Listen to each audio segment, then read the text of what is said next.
Hello and welcome to Unacademy IAS. This is Shyam Kaggod here, taking up the discussion of Hindu news analysis dated 21st November 2025. Before I start the discussion, please do let me know that I am audible and visible for all of you. Those who are present in the session, please confirm am I audible and visible for all of you?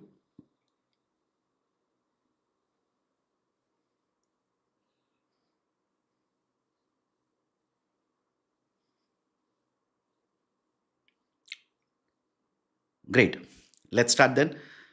So, this is a list of the topics that I'll be discussing in today's session. Totally 10 articles, 9 of them are from the Hindu newspaper, Delhi edition, and one of them, that is the third article, which is associated with the recently conducted Bihar elections. I've taken it from the Business Line newspaper.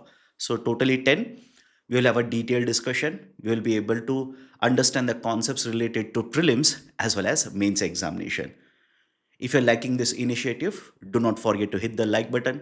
If you're yet to join our YouTube channel, kindly do it right now. Now, before I start the discussion, a very important announcement.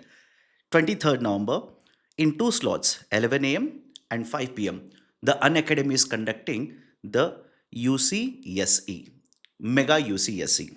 Those who are interested, especially those who are appearing for the Civil Services Examination 2026, do not miss out this opportunity. Attempt the test. You will be able to understand to what extent you have been preparing, whether your preparation is up to the mark of UPSC or not. And if you score very good number of marks, you also stand a chance to win multiple rewards. Now, in addition to this, one more very important announcement. Yesterday, there is a Supreme Court judgment associated with the presidential reference of Article 143. Right, this particular under Article 143, this particular issue in detail has been discussed by Sarmat sir. The video is available. Please have a look at it. And because it has been detailed in discussed in detail, I'm not going to cover this particular article for today's session. Now, let's start the discussion. The first very important article, Federalism and Single Party Hegemony. And before I start the discussion, please do not worry about the PPT that I'm using along with the annotations. Once the session is over, it will be uploaded in the Telegram channel. Download it. The first article, Federalism and Single Party Hegemony. Now, what is the discussion that has been provided here? It is basically a Q&A session which has been conducted with two people. But what are the important points that you need to understand from this article for the UPSC examination? Let's understand. Let's focus on those particular points only. First and foremost, the discussion is about a single party which has gained dominance in India at the central level as well as at the multiple state level. Now, there is one political party or group of, right, let's say some of the political parties who have formed the coalition who have got the majority, right, let's say in multiple states as well. Now, when you compare this to the situation back in 1990s, right, when you compare this to back in 1990s, the discussion is basically stating that the situation back in 1990s was slightly different. One major political party had to take multiple the assistance or the support from multiple political parties, and many of the decisions that were undertaken were done after having discussions with the coalition partners.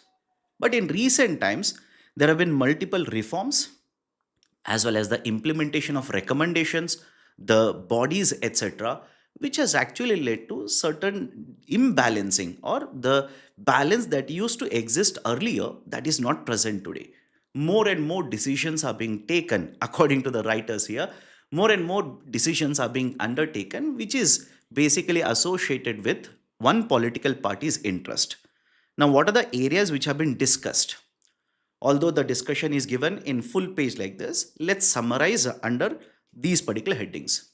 Point number one, the abolition of the Planning Commission.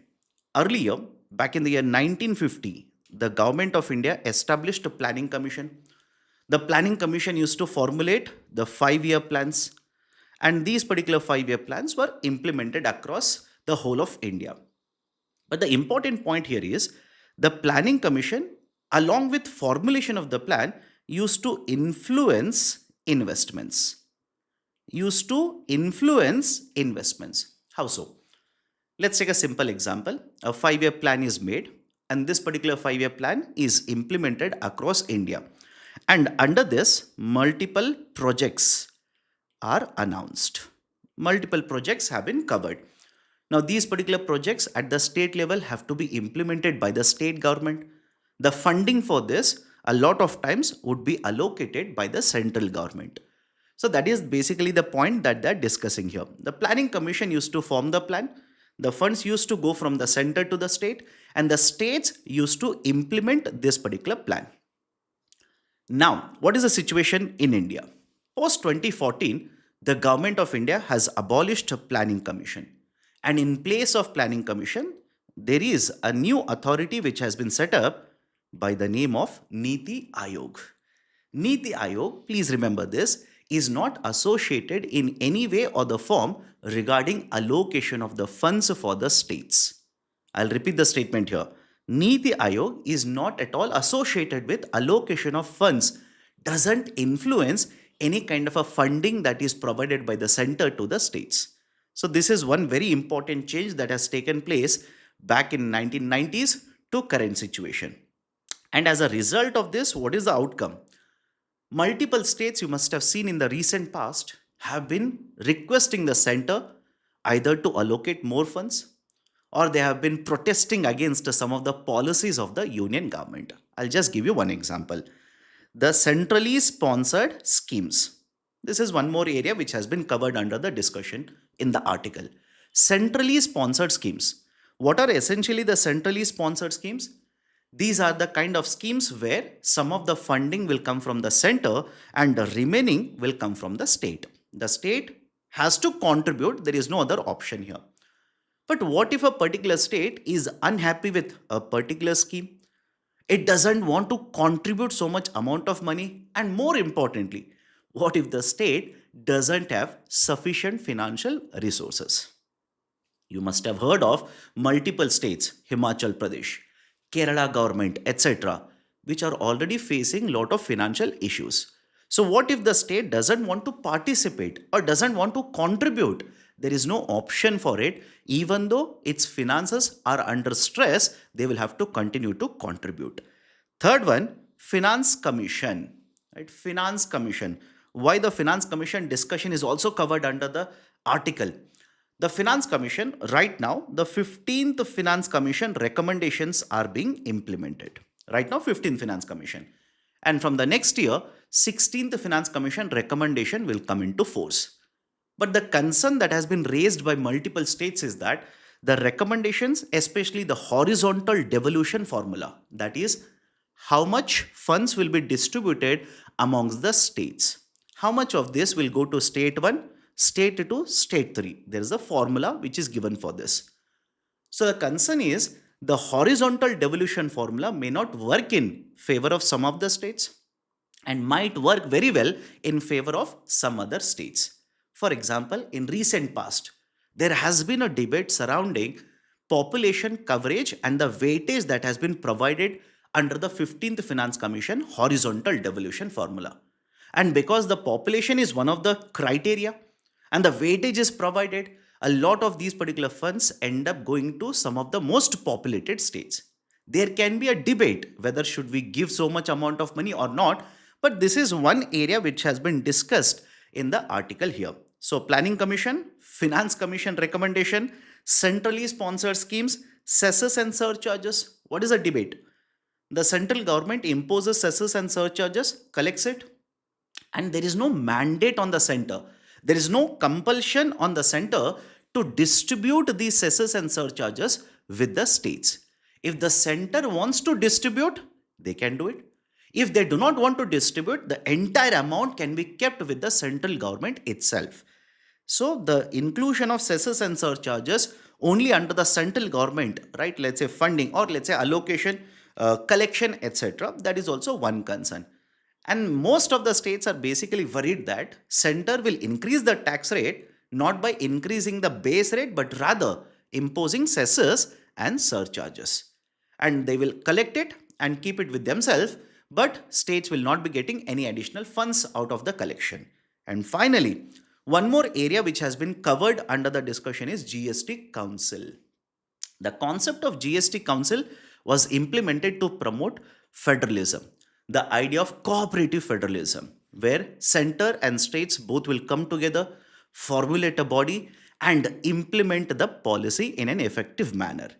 But in recent times, it has been seen that until and unless the center will give the let's say approval for the proposal, it cannot be taken up or it cannot be passed in the GST Council, because in voting the center has one third of the total votes. Remember this, the center has one third of the total votes and the states have two thirds totally divided amongst themselves, two thirds of the total vote weightage. So until and unless the center agrees, there is no way a proposal shall be passed in the GST Council. So these are some of the issues or the, just a second. These are some of the issues or the concerns which have been raised in this particular article, discussing how over a period of time the federalism structure in case of India has undergone changes. Now, before I go forward and take up the question, everybody is okay with the discussion associated with the article here? Please do let me know. Is everyone okay with the discussion on the article?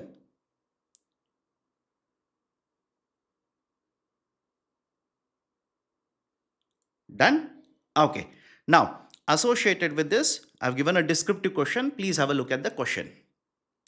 Discuss how the recent developments such as a GST, Finance Commission recommendations and changes in the institutional architecture have shaped center-state fiscal relations. Right? How these particular recent changes have influenced the center-state relation. This particular question has been asked for 250 words and a 15-marker question.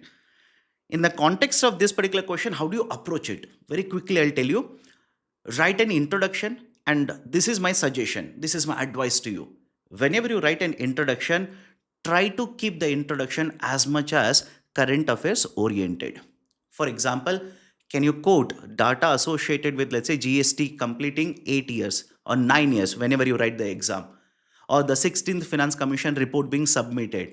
Now, can you introduce with this kind of a current affairs introduction and then come to the main body where you can quote what were the recommendations given by different committees, different commissions, how GST Council has led to, so what was the proposal under the GST Council, but what has actually happened in the recent times in the GST Council, etc., etc.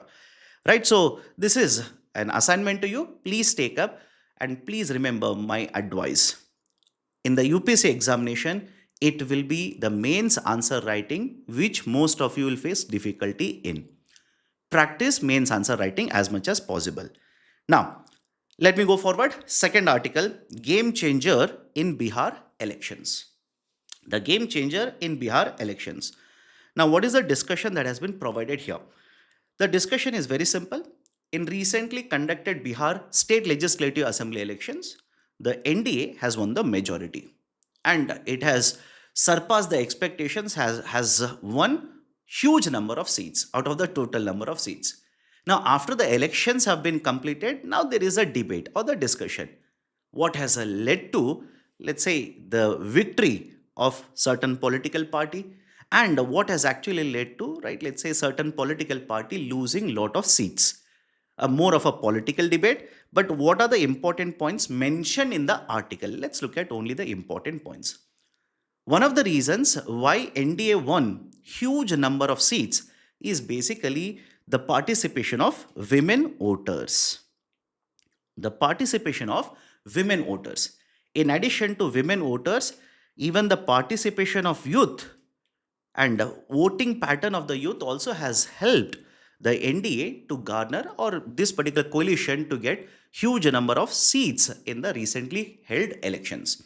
And they're using an acronym for this, MY. MY, Mahila and Youth Participation. Mahila and Yuva Participation.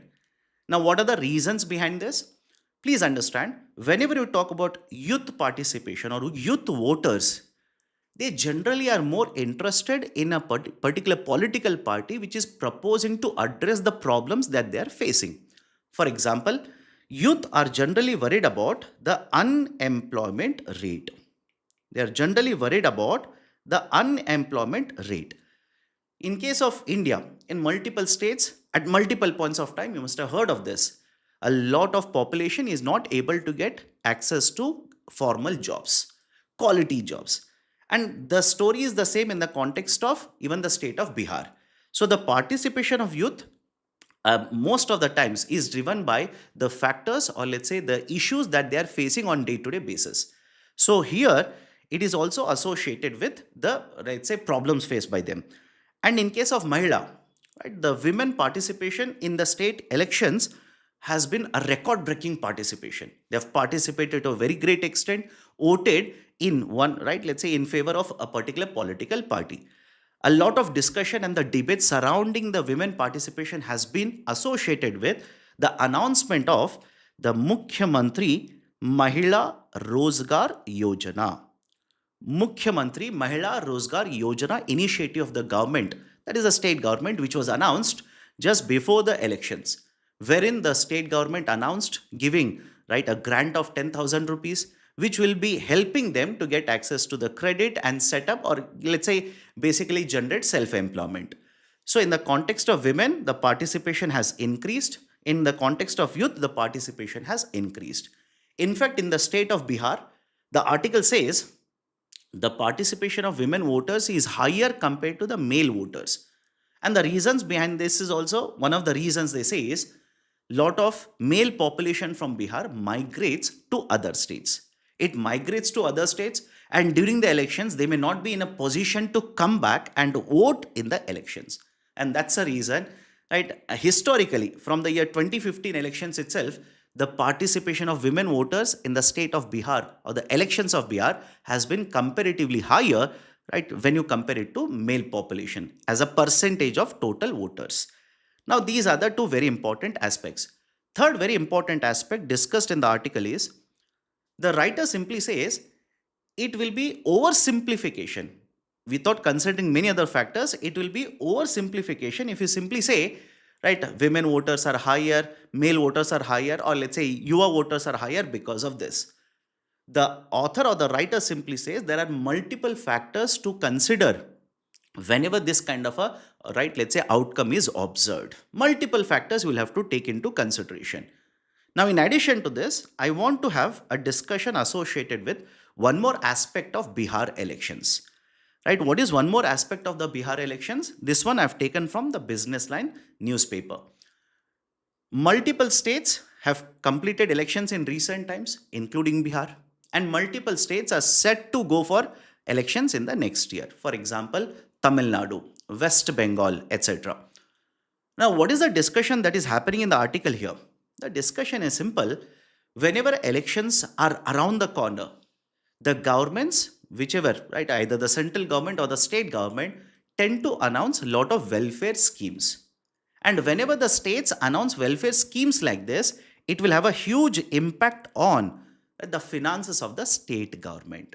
It will have an impact on the finances of the state government. For example, the article simply says, in recent times, the states which have gone through the election, their fiscal deficit has increased suddenly from 2.5% of GDP to 3.5% of GDP after the elections are over. After the elections get over, the fiscal deficit increases, balloons like this. In fact, there is a very concerning statement that has been provided in the article. That is, under the state government laws, that is the FRBM laws which have been implemented at the state level, the states are supposed to have a fiscal deficit target of 3% of gross state domestic product. The ceiling level, that is the highest level, FD should be 3%. But because of these kind of announcements which are done by the governments during, or let's say political party during the elections, which have to be fulfilled after the elections are over, as a result of this, the finances of the state will come under pressure, and the overall fiscal deficit of the states balloons, and this will hurt the finances of the state. That is exactly what has been given in the article. And the writer simply says, now the worry is that the 3%, which is supposed to be a ceiling for the state level finances, the fiscal deficit, it is considered as a floor level, which basically means the states will spend more and more amount of money, as a result of which the fiscal deficit will be much more than higher than 3% of GDP. Now, in the context of Bihar itself, as a result of the announcements of the welfare schemes that has been done by the state government, wherein certain amount of scholarship has been promised, right? Let's say the earlier the Mukhyamantri Mahila Rozgar Yojana that I mentioned. In addition to that, right, welfare programs have been announced, free electricity has been announced. As a result of all of these announcements, the state government expenditure is expected to increase by 40,000 crore rupees. I repeat, by 40,000 crore rupees. And when the state government expenditure increases by huge number, automatically the fiscal deficit of the state will also suddenly balloon. The finances will come under pressure. The state will be forced to borrow from the market and incur huge amount of borrowings from the market. This is expected to have a big impact on the finances of the state. Right? So these are certain very important points mentioned in the article. Please go through this, not specifically in the context of state of Bihar, but again I'm saying the earlier elections which have been conducted. For example, in the state of Himachal Pradesh, the finances are under distress. The state government of Karnataka announced multiple schemes. Now the finances are under stress. Right? Next year, multiple states will go for elections. Their finances will also come under pressure because of this. Right? So these are certain important points. Now, I've given an MCQ. Please look at the MCQ, solve the MCQ, and do let me know what is the correct answer. Solve the MCQ and let me know what is the correct answer.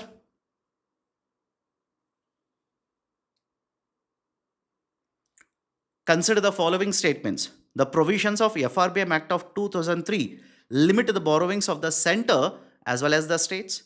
In calculation of the fiscal deficit as a percentage of GDP, the real GDP is considered. What is the right answer to this question? Do let me know.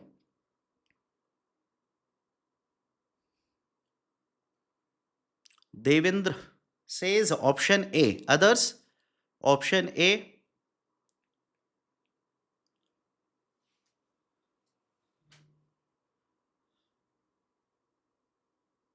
A lot of you are saying option A. Okay, let's start. The provisions of FRBM Act of 2003 limit the borrowings of the center as well as the states. A lot of you who have given the answer so far, you are saying this particular statement is correct. This statement is incorrect. The statement 1 is incorrect. Why? Listen to me very carefully. The FRBM Act, Fiscal Responsibility and Budget Management Act, is applicable to the central government. It is applicable to the central government. It is not applicable to the states. In the context of the states, individually the states have their own FRBM laws. I'll repeat the statement. The states have their own FRBM laws.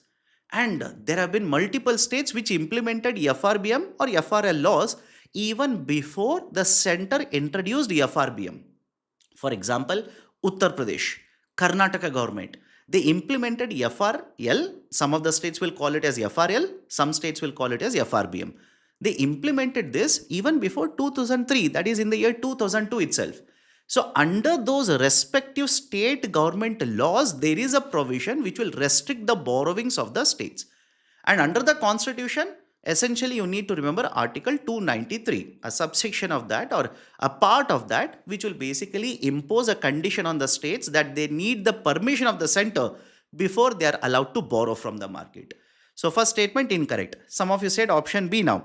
In calculation of the fiscal deficit as a percentage of GDP, the real GDP is considered. Even this is incorrect. Real GDP is not considered. Nominal GDP is considered. Nominal GDP. What is the difference between real and nominal? Whenever you take GDP at current market prices, that is called as nominal. And whenever you take GDP at the constant market prices, that is at base year prices, it is called as real. So second statement is also incorrect. Right option for the question will be option D, none of them, right? None of the above. Now, please take up this assignment question as well. Welfare populism may improve turnout but weakens state finances. Weakens state finances. Comment, right, or elaborate, discuss 150 words in 10 marks or for 10 marks. Welfare populism may improve turnout but weaken state finances. This can be answered in the context of Bihar state elections, or next year when you're writing any state government which has announced welfareism and the elections are being conducted, you will see that there will be a slight jump in the participation of voters. And that is generally associated with the welfareism. Okay, now let's go forward. The third article or fourth article, Indian fisheries and aquaculture. Indian fisheries and aquaculture. Now, it is full of factual information. Point number one, and I'll give you the list of the points which are mentioned here. Please don't panic. Point number one, the article simply says India's participation, or let's say basically the production in the global market, production as well as supply of fisheries as well as aquaculture, the production as well as supply to the international market has increased over a period of time. And the government of India has been promoting the production under, right, this particular segment as well. For example, I'm pretty sure all of you heard of Matsya Yojana, PM Matsya Yojana. That is basically associated with the promotion of fisheries in India. In addition to this, the writer also says India, though, has been one of the largest fishing, right, let's say the market, fishing and aquaculture market, second largest in fact, faces certain issues. For example, the fishers, a lot of these particular fishers are very, very small fishers in terms of the revenue, in terms of production, etc. They will not be able to produce sufficient quantity, sell it in the global market, nor in the domestic market. And the changes in the climate will also hurt the fishing activities in India. You need to basically have sustainable fishing activities, right? So on and so forth. Despite India being one of the major markets in terms of agriculture, fishing, etc., the exports are not meeting up to the expected levels. So these are some of the issues which have been raised in the article associated with the aquaculture and fishing in India. But in a nutshell, the writer also notes, basically will list out different types of initiatives which India, along with the Food and Agriculture Organization, are implementing in India. India and FAO. What are they implementing in India? I'll show you that particular list. Third very important point, the article is given today because today, that is the 21st November, is basically the International Day of Fisheries. International Day of Fisheries, that's the reason the article is given. And what is the theme this year announced by Government of India? Please memorize this particular theme. My suggestion, please memorize this particular theme. India's blue transformation, strengthening value addition in seafood exports. In addition to this, what else you need to remember from this article? Just factual information. Again, I'm repeating, just factual information. What else do you need to remember? Wherever or what kind of projects have been implemented between India as well as FAO. One is a Bay of Bengal program, BOBP. This has helped improving small scale fishing technologies, strengthening sea safety, etc.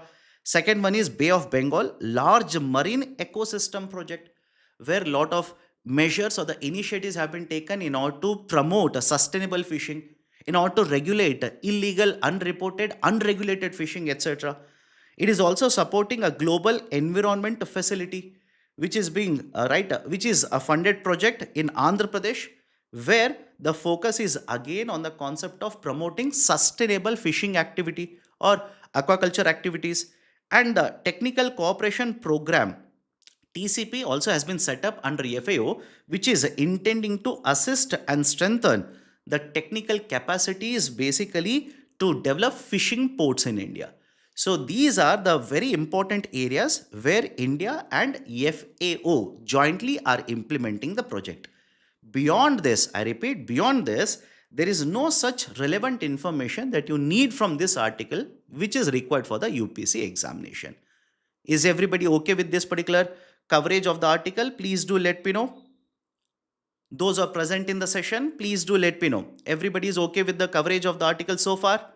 If you have any questions, please hold on to your questions. I'll address your questions at the end of the session. Do not worry, I'll address your questions. Done? Okay. And I see a lot of you keep on joining late. Why?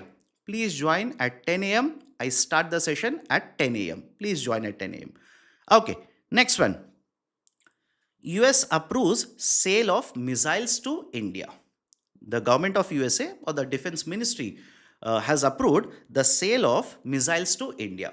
Now, please do not look at this particular article as a standalone article. Do not look at this article and simply say, okay, missile, not important. As such, missiles are important. I'll tell you what kind of missiles have been sold and what is the importance of the missile. But when you look at this article, you'll have to look at the overall picture between India and USA. What is the overall picture? In recent times, India is negotiating trade agreement with USA. Very recently, Mr. Piyush Goyal stated that, right, once the trade agreement is ready, the government of India will be giving the good news to the Indians. Let's wait and see. Second, there are also defense relations that are existing between India and USA. Right? In that particular segment, when you look at it, or under that particular parameter, when you look at it, this article is very, very important. Now, I'll discuss two very important aspects. One, the sale of missiles, and the second one, very recently, hardly a week ago, there was one more article which discussed the fact that India for the first time, I repeat, India for the first time, the oil marketing companies in India have signed a 1-year agreement with USA to import LPG. That is also equally important. Please remember that. Now, what is the discussion that you need to understand? What are the important points? The missiles which are being covered here are one, Javelin missiles. The agreement basically will allow now India to import Javelin missiles from USA. And what is the importance of Javelin missiles? These are generally used against tankers. These are used against tanks. Okay, that is the first one. Second one, right, basically these Javelin missiles, we have been allowed to import now 25 launch units. What is the basic idea of a launch unit? If you have seen the videos of Javelin missiles being shot, basically these are the kind of units which will be put on the shoulder and they will fire, right, keeping the unit on the shoulder like this. In movies, you must have seen it. So 25 launch units, Government of India or India will be importing. Along with the launch units, now 100 rounds of Javelin missiles will be sold to India. This is the first very important announcement or the first important type of a missile. Second very important type which has been covered here is Excalibur. Excalibur missile. This Excalibur essentially, please understand, is used to attack enemy positions, and these are known for very high accuracy. Excalibur missiles are known for very high accuracy. What do you mean by very high accuracy? Whenever these are used, these basically are used to attack and with the accuracy of 2 meters of target. That is, these missiles hit within 2 meters of whatever target you have given them to hit. So Excalibur missiles, right? How many? 216 rounds. Along with certain repair services and, right, let's say the Javelin missile. These have been approved by the government of USA now, will be exported, will be sold to India. This is one aspect of the discussion. The second aspect of the discussion that you need to focus upon is also the LPG imports. Like I said earlier, the OMCs in India, that is the oil marketing companies in India, for the first time have signed an agreement and will be importing LPG into India in the year 2026. How much? 2.2 million tons. 2.2 million tons of LPG will be imported. And why is this, right, let's say, so important? One of the reasons why the current USA administration is targeting India is because India has huge amount of a trade surplus with USA. Simple. India has huge amount of trade surplus with USA and India has good relations with Russia. On one side, the imports of crude from Russia has gone down. What about the imports of defense equipments from Russia? Back in the year 2017, more than 60% of the total defense imports that we did was from Russia. Today, back in now in the year 24 and 25, it is down to around 30% of the total imports. Whereas with USA, we have started importing more and more defense equipments now. This is one important point. Second very important point, in order to reduce the trade deficit that USA has with India, India has proposed to purchase LPG. India has even agreed to work with USA to address these particular, let's say, trade related disputes or trade related issues that USA government has with India. So when you look at all these particular issues, when you look at all of these issues, one thing is very clear. Whatever might be, let's say, the attitude of the current USA administration towards India, India has been showing better trade relations or has been willing to provide to address any kind of a issue that the USA administration has, right? Let's say regarding India's trade relation, defense relations with other countries. Right, so these are the very important points associated with the article provided here. Now, in addition to this, what is the importance of LPG imports? Listen to me very carefully. Annually, right now, India imports LPG to the extent of around 12 to 13 billion dollars. 12 to 13 billion dollars. And the government of India says that in the next couple of years, this value of import is going to increase. We are going to import more and more LPG. And most of the LPG that is imported into India, most of it is actually given to the households.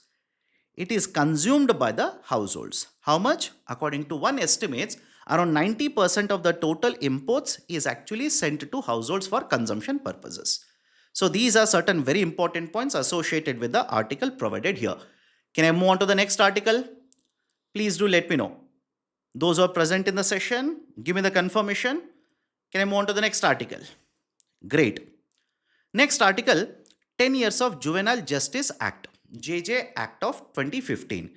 Now, what are the important points here? Point number one, whenever you talk about, let's say, pendency of cases in the judiciary, how many cases have been filed, how many cases are pending, etc., there is a National Judicial Data Grid. National Judicial Data Grid. This is point number one. Okay. But when you talk about the juvenile cases, the cases involving juveniles, what is the importance of this? Back in the year 2015, the government of India realized that the juveniles cannot be treated like adults. You cannot treat them like adults and basically hold trials, right? Let's say announce punishment like adults. Reason being, these are juveniles. Their understanding capability or the mental development cannot be same as the adults. A lot of times they end up making mistakes, right, without knowing, without realizing what they're doing. And the judicial system in case of India, when they try the adults, right, it is basically a process itself is a punishment in India. What juveniles require is rehabilitation. What juveniles require is counseling, etc. Considering all of these particular points, the government of India introduced Juvenile Justice Act, and under that, right, introduced the model of Juvenile Justice Board. The Juvenile Justice Board should comprise of 3 members or will comprise of 3 members. One is the magistrate and the remaining 2 are social workers. One is the magistrate, remaining 2 are social workers. Out of these social workers, at least one, please remember, at least one shall be woman. And this particular model was implemented to try and to basically provide counseling, rehabilitation, right? The children care homes should be set up, etc. under the Juvenile Justice Act. It has completed more than 10 years now. And, right, please understand, India Justice Report, right? A report has been published, India Justice Report, analyzing what has been the implementation of Juvenile Justice Act for the period of 10 years. And the report basically mentions these important points. Please memorize these points. If at all a question is asked in the GS paper 2 mains, you'll have to write this data. According to the report, more than 55% of the cases have been pending in the Juvenile Justice Board. Right? Until October 2023, more than 55% of the cases have been pending. Why? What is the reason of high pendency of cases? One, the vacancies in the juvenile justice boards are higher. Many of the juvenile justice boards are yet to have the full capacity of 3 members, etc.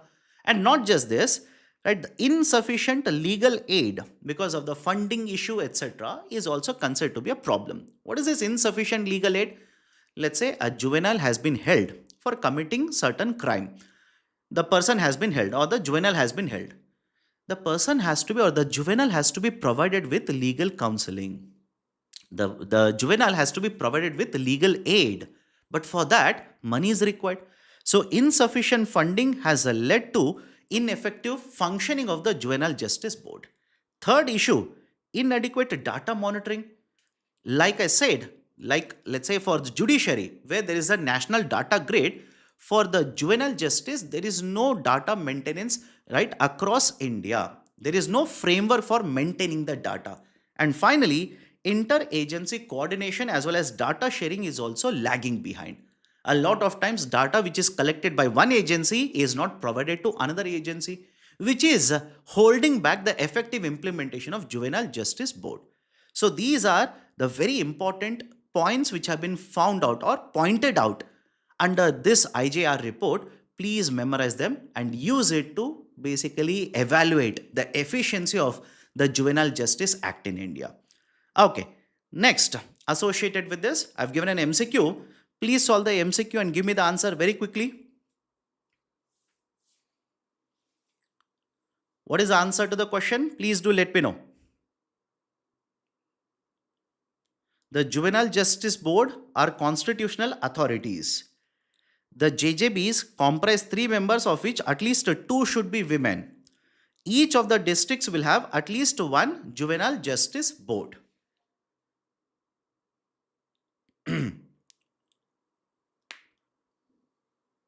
Let's start. A lot of you are saying option A. Juvenile Justice Boards are constitutional authorities? No. JJBs essentially are statutory bodies. Right? I told you, Juvenile Justice Act of 2015. Under that, we have set up JJB. Second, JJBs comprise of 3 members, of which at least 2 should be women? No. Right? Underline the term, at least 2 should be women. No. At least 1 should be women, and that too, right? Basically, two social workers, 1 should be women. Okay. Each of the districts will have at least 1 juvenile justice board. Yes, this statement is correct, by the way. Each of the districts will have at least 1 juvenile justice board. The law says 1 should be there, but if there is a requirement, 1 more should be set up. Okay, so third statement is correct. Right option for the question will be option A. Only one of them is correct. Now, let's go forward. US plans to end Russia-Ukraine war. Important article. Please listen to the discussion.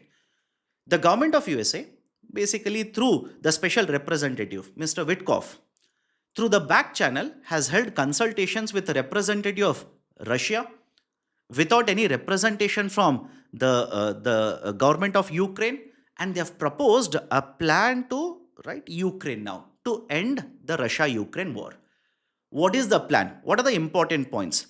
Let's understand this. The plan which has been proposed has 28 points. Listen to this carefully. Has 28 points. Now you don't have to remember all the 28 points. The most important points are like this. 1. There is a region, Donbas region. I'm pretty sure all of you heard of this multiple times now. Right? The Donbas region, essentially on the eastern side of Ukraine, eastern part of Ukraine, most of it already is occupied by Russia. How much? 90% of it is already occupied by Russia. Now, according to this particular proposal, which has been submitted to Mr. Zelensky, right, that is the head of the Ukraine government, even the remaining 10%, that is the complete Donbas region, now will have to be handed over to Russia, which I don't think so Ukraine will agree to that. It's a very important region for Ukraine. Second proposal out of 28, the military of Ukraine has to be reduced by half. The military of Ukraine has to be reduced by half, right? That is the second condition. Third condition is Ukraine has a lot of weapons which can be used for long range attacks. Long range attack weapons are present with Ukraine. essentially these particular long range weapons should be handed over. No long range weapons, no long range weapons shall be there with the Ukraine military now. That's a third important condition. Understand what Russia is trying to do now. Fourth very important condition which has been put forward is essentially some sort of security guarantee. Some sort of security guarantee would be provided.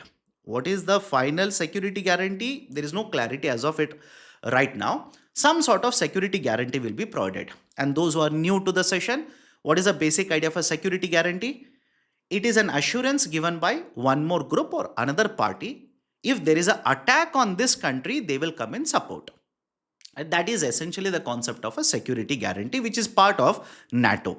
Right? So that is the fourth very important point. And the fifth very important point, right? Henceforth, the USA government will not be providing any kind of aid to the government of Ukraine.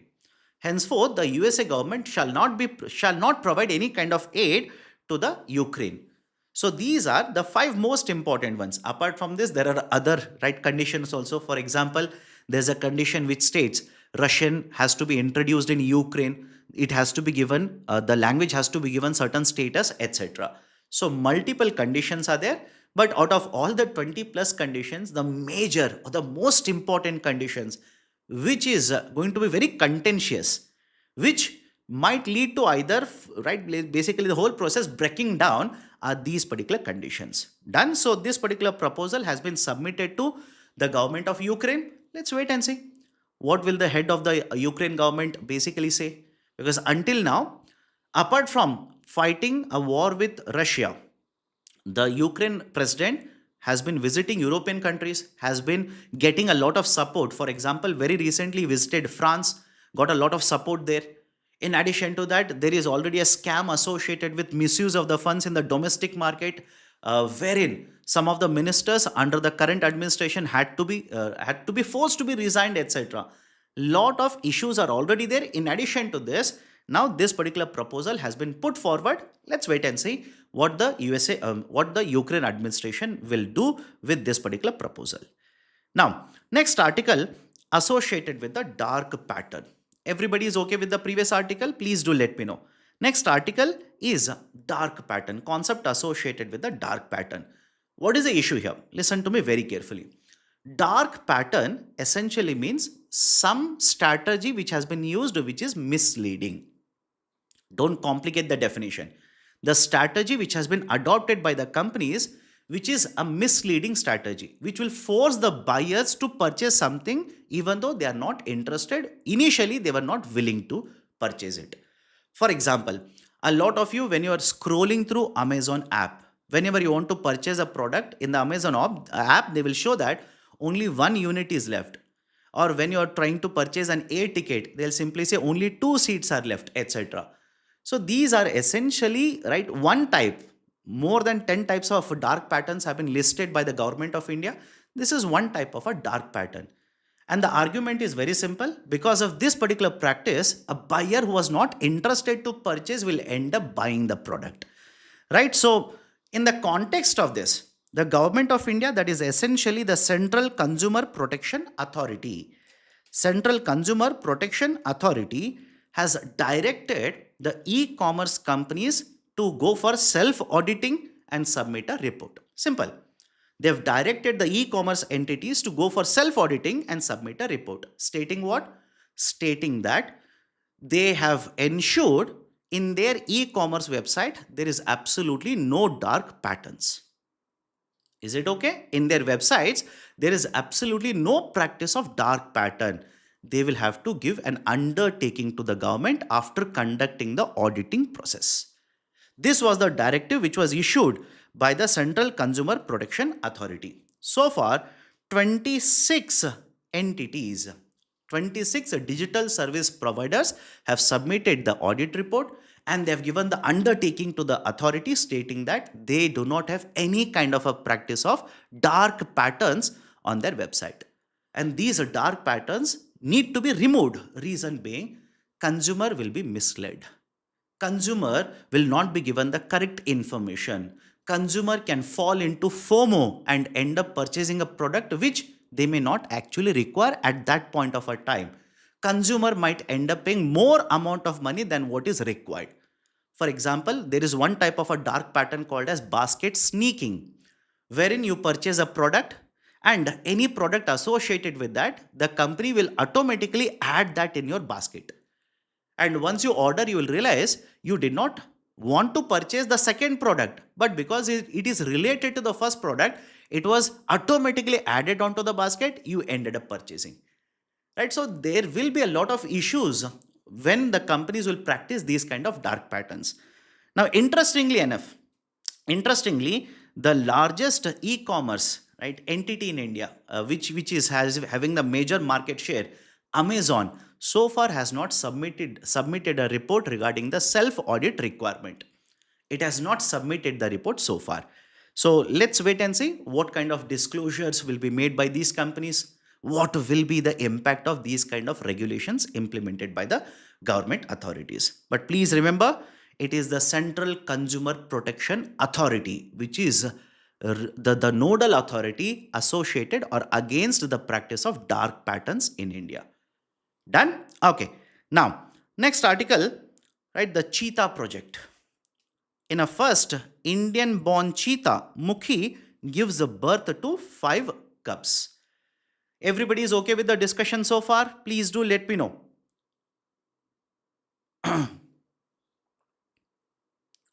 Everybody is okay with the discussion so far? Can I move on to the next article? Okay, great. In a first Indian-born cheetah, Mukhi gives birth to 5 cubs. Why is the article important? Associated with ecology and environment. In case of India, the government of India introduced the Cheetah Project back in the year 2022. Right? Project Cheetah was launched by the Union government back in the year 2022. Right? Multiple cheetahs were brought into India and were introduced, let's say in the forest region. Now, the total number of cheetahs, please remember this, the total number of cheetahs right now is 32. 32. And out of these 32 cheetahs, 21 of them are born in India. Indian-born cheetahs. 21 are Indian-born cheetahs. This is point number 1. Important, please memorize the data. Second very important point. Out of this 21 Indian-born cheetah, the cheetah by the name Mukhi has given birth to 5 cubs. This is important. Has given birth to 5 cubs. Right? So this is the second very important point. The name of this cheetah is Mukhi cheetah. Okay. Point number 3. Out of all the cheetahs which are present in India, most of them, that is 29 of them, are at Kuno National Park, Madhya Pradesh. Kuno National Park, 29. And the remaining 3, listen to me, remaining 3 have been transferred to Gandhi Sagar Sanctuary. Gandhi Sagar Sanctuary. Right? Initially, 2 of them were transferred and later one more cheetah was transferred to Gandhi Sagar Sanctuary. Right? So this basically indicates that the implementation of Project Cheetah is on the right path. The Project Cheetah is actually leading to results, leading to increased population of cheetahs in India. Right? So these are certain important data points associated with the article here. Where can the UPSC ask a question? Where can be the question asked by the UPSC? They can ask you in which of the states cheetahs are present, which are the national parks or the sanctuaries where the cheetahs are present. Right? This can be a potential prelims based question. Please make a note of this. Please make a note of this. Okay. The last article for today, land pooling policy. The land pooling policy. Right? What is the discussion? What are the important points? In the UPSC mains syllabus, if you have gone through that, there will be one subject or one topic mentioned, land reforms. Land reforms. And under land reforms, you generally tend to read only historical land reforms. A lot of you will memorize what happened in, let's say, the concept of abolition of zamindari system. Right? You will read about the concept of, let's say, the the land ceiling policy, etc. But in addition to that, please also update with current affairs, whatever is happening. Now, in recent times, there is one issue that has propped up in the state of Madhya Pradesh. That is a land pooling policy. Now, this has led to a lot of controversy, opposition by, right, let's say, Kisan Morcha, etc. Don't enter into the political aspect of it. Understand what is the basic idea of a land pooling policy. What is the basic idea of a land pooling policy? Let's imagine there are certain parcels of land or pieces of land which are present in a region. Okay. Now, what the government does is the government will get this particular land from the owners or the beneficiaries. No forced acquisition. I repeat, no forced acquisition. The owners of the land will hand over the pieces of land to the government. Now the government will develop all the required infrastructure in this land, all the required infrastructure. And once the required infrastructure is developed, some of the land will be distributed to the original owners. Some of the land will be given back to the original owners. Again, I'm using the term some of the land, not the complete land. Reason being, now the value of the land will be much, much higher, and remaining part of the land, the government will generally use it to sell it to other buyers in the market. It could be industries, it could be the companies, etc., who are interested now to purchase the piece of land here because the government has developed all the required infrastructure. So basically, they will purchase this piece of land. Government will be able to generate revenue because it has also spent certain amount of money to develop this infrastructure. This is basically the concept of land pooling policy. Is it okay? This is basically the idea of a land pooling policy. In multiple states, this concept of a land pooling policy is being followed. Right? So this is associated with the article here. Apart from that, which, right, let's say, which part of the Kisan Morcha is opposed to this, which administration is opposed to this, etc. That is not required for the UPSC examination. Just focus on the land pooling policy. More than sufficient. Done? So these are the various articles, the 10 important articles from today's Hindu newspaper as well as Business Line newspaper I wanted to cover.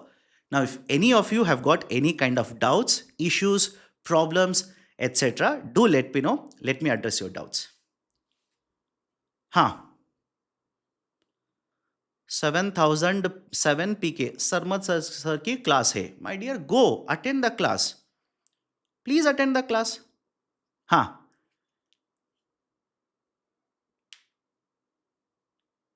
Anybody else has any kind of a doubt? Please do let me know. Please repeat the theme. My dear, the theme is, right, have a look at this. It is given in the article itself as well as I've written it. The theme is India's blue transformation, strengthening value addition in seafood exports. Strengthening, right, the value addition in seafood exports. This is a theme. And don't worry, please download the PPT. It will be uploaded in the Telegram channel. Download it. Okay. Any other doubt? Please do let me know. Any other doubt? Any other concern?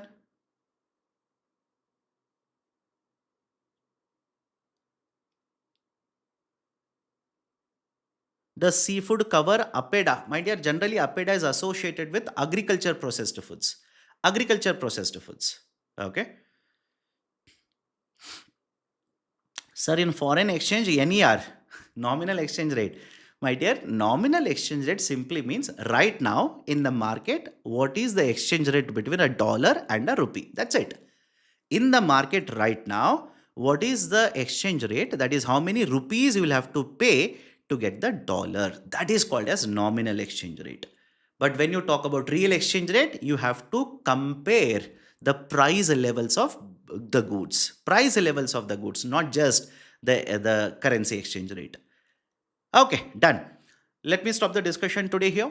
Right, so tomorrow again, I'll be back with another, let's say, set of articles from tomorrow's Hindu newspaper. If important from other newspapers as well, we'll pick up the article. If you have liked the discussion, please do hit the like button. If you're yet to join our YouTube channel, kindly do it right now.